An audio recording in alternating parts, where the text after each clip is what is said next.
हार्दिक पांड्या की किस्मत में ही हार लिखी है, क्योंकि लगातार दूसरा मैच इस आईपीएल सीजन में मुंबई इंडियंस अब हार गई।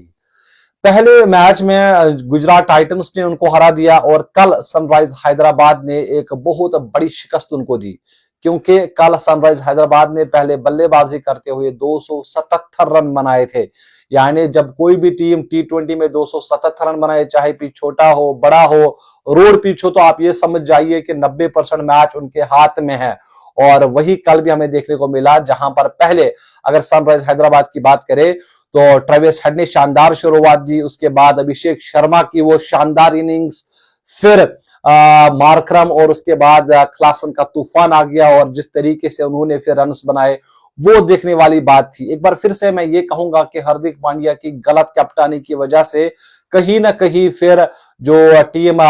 मुंबई इंडियंस है उनको हार का सामना करना पड़ा। सबसे पहले अगर आप देखें तो भाई आप चाहते हैं कि जो आपका सबसे एक्सपीरियंस्ड बॉलर है आप उनसे शुरुआत कराए, जब सामने ट्रेविस हेड हो और आपको मालूम हो कि भाई इंडिया के साथ ये काफी अच्छा खेलता है या इंडिया में आके ये भाई बहुत धुलाई करता है, तो आपके पास वो ऑप्शन था कि आप बुमराह से स्टार्ट कराते, लेकिन आपने स्टार्ट कराया मपाखा से, जो कि साउथ अफ्रीका का एक बॉलर है और अभी अंडर 19 वो खेल रहा है। अभी उनके पास ज्यादा एक्सपीरियंस नहीं है, उनके पीछे ज्यादा क्रिकेटर नहीं है, उसके बावजूद भी आपने ये समझा कि भाई शायद वही हमें विकेट निकाल के देगा, लेकिन क्या हुआ, उन्होंने 66 रन खर्च किए 4 ओवर्स में। और वही कमेंटेटर बहुत थक रहे थे, बार बार कह रहे थे कि भाई बुमराह को ओवर क्यों नहीं मिल रहा है, भाई बुमराह को ओवर दो, लेकिन हार्दिक पांड्या को भाई कुछ अलग करना होता है, तो इसलिए जसप्रीत बुमराह को सिर्फ 1 ओवर दिया और उसके बाद मुझे लग रहा है 14वां ओवर फिर उनको दिया है और 16वां ओवर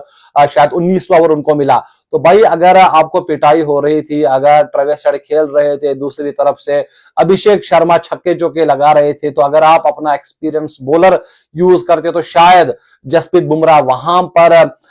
विकेट भी लेके देते, क्योंकि कल जितने भी बॉलर्स ने बॉलिंग की, बुमराह को छोड़ के सभी बॉलर्स की इकोनॉमी 12-15 से ज्यादा है। वही एक जसप्रीत बुमराह है जिनकी इकोनॉमी अंडर 10 कल भी रही है। एनीवेज 277 रन बहुत ज्यादा था, लेकिन जब मुंबई इंडियंस बल्लेबाजी करने के लिए आई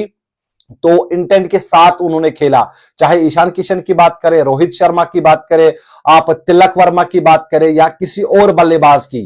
तो मुझे लग रहा है कि 12-13 ओवर जब तक हुए थे इनिंग्स के, तब तक मैच 50-50 पे था, क्योंकि 10 ओवर में ही मुंबई इंडियंस ने 141 रन बनाए थे। यानी उतना ही स्कोर, फिर उससे कम स्कोर फिर अगले 10 ओवर में आपको करना था और बैटिंग के लिए आना था। और जो बड़े बड़े बल्लेबाज है आपके पास, खासकर हार्दिक पांड्या, लेकिन हार्दिक पांड्या जब कल बल्लेबाजी करने के लिए आए तो भाई उन्होंने क्या किया,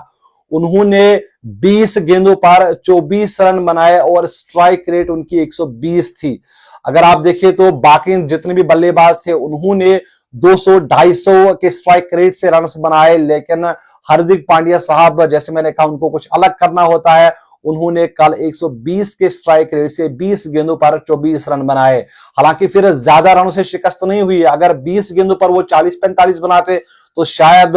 मुंबई इंडियंस की टीम ये टारगेट चेस करती। और कल सबसे ज्यादा रन्स भी बने हैं किसी आईपीएल मैच में, हिस्ट्री कल क्रिएट हुई और सिर्फ 2 मैच लगे हैं क्या as a captain Hardik Pandya को कि भाई उन्होंने सभी रिकॉर्ड्स अपने नाम किए। सबसे ज्यादा छक्के कल मैच में लगे और सभी बॉलर्स की पिटाई पड़ी, लेकिन तारीफ यहां पर पैट कमिंस की भी होनी चाहिए। पैट कमिंस ने जिस तरीके से बॉलिंग की एज ए कैप्टन, वो एक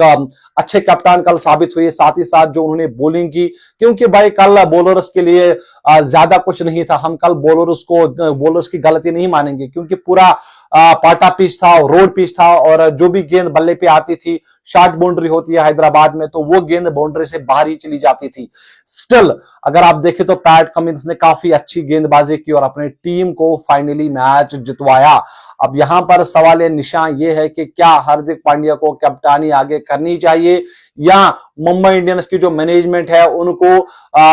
रोहित शर्मा के पास जाना चाहिए, उनसे माफी मांगनी चाहिए कि भाई हमसे गलती हुई है, आप एक बार फिर से हमारी टीम की कप्तानी करें, क्योंकि हमें इस तरह की कप्तानी नहीं चाहिए जहां पर दूसरे ही मैच में सभी रिकॉर्ड्स आप अपने नाम पे कराए। क्योंकि भाई हार्दिक पांड्या नो डाउट एक बेहतरीन ऑलराउंडर है और इंडिया को काफी बड़े मैच भी जिताए हैं, काफी बार जिताए हैं, लेकिन इसका यह मतलब नहीं है कि आप रोहित शर्मा से बराबरी करेंगे। रोहित शर्मा एक लिविंग लेजेंड है और रोहित शर्मा जैसा बंदा या जैसा कैप्टन शायद ही आपको कहीं मिलेगा। तो रोहित शर्मा के लिए काफी ज्यादा इज्जत है और कल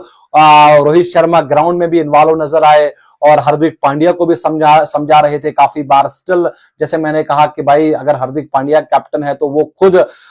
जितने भी फैसले हैं वो खुद करते हैं, इसलिए